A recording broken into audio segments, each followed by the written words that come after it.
معقول میشه. قدم مینو بوده برادرم. فور پنج قدم.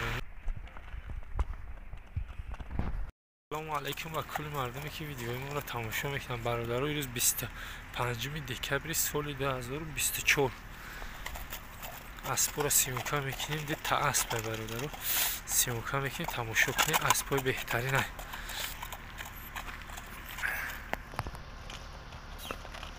مایه فیضا بود دیهای مومینو بود.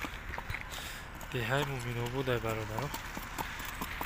این اسب پاکه یا بار سیموکا کلندیم اما اسب تارینو میفروشون بود افروشون میشه که ایران پیچورا بر کرشته برای خیلی نبود جیل پیش گرفتیم تماشاش کنیم. راه گردی پوچه موشه شه هماشه این برادران اسب شروع بود. چند ساله؟ 4-5 برو 4-5 قدم اینو همین سال بونی که اگه یا برادران تماشا کنیم. چند اسب میشه گیره؟ 35 تا با معامله داره برادران. نمیرو شما اینو زنگ بزنید. اسبی دیگری شبیه آنه اسبی دیگری برادران. اسبی شوری چقمه هم به حال.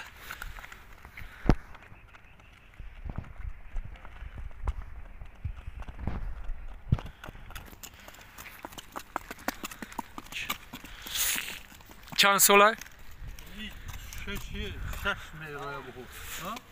5-6 برو ها 5-6 برو برادرش 5-3 چاپ 5-6 برو بزد تختگی ها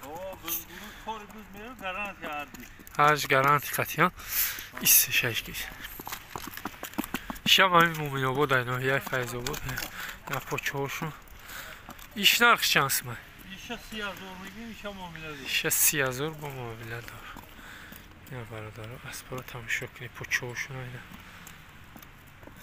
فیگورش اینا راه گردیش اینا نمره‌شون رو میبینم برادران زنگ بزنی با چون میپرسی بسیار که ده معقول میشه.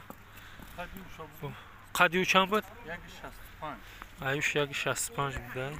ایش 152 ایش قدش 152 برادران 152 152 همه خیلی با زنگ بزنی خیلی نمره کرم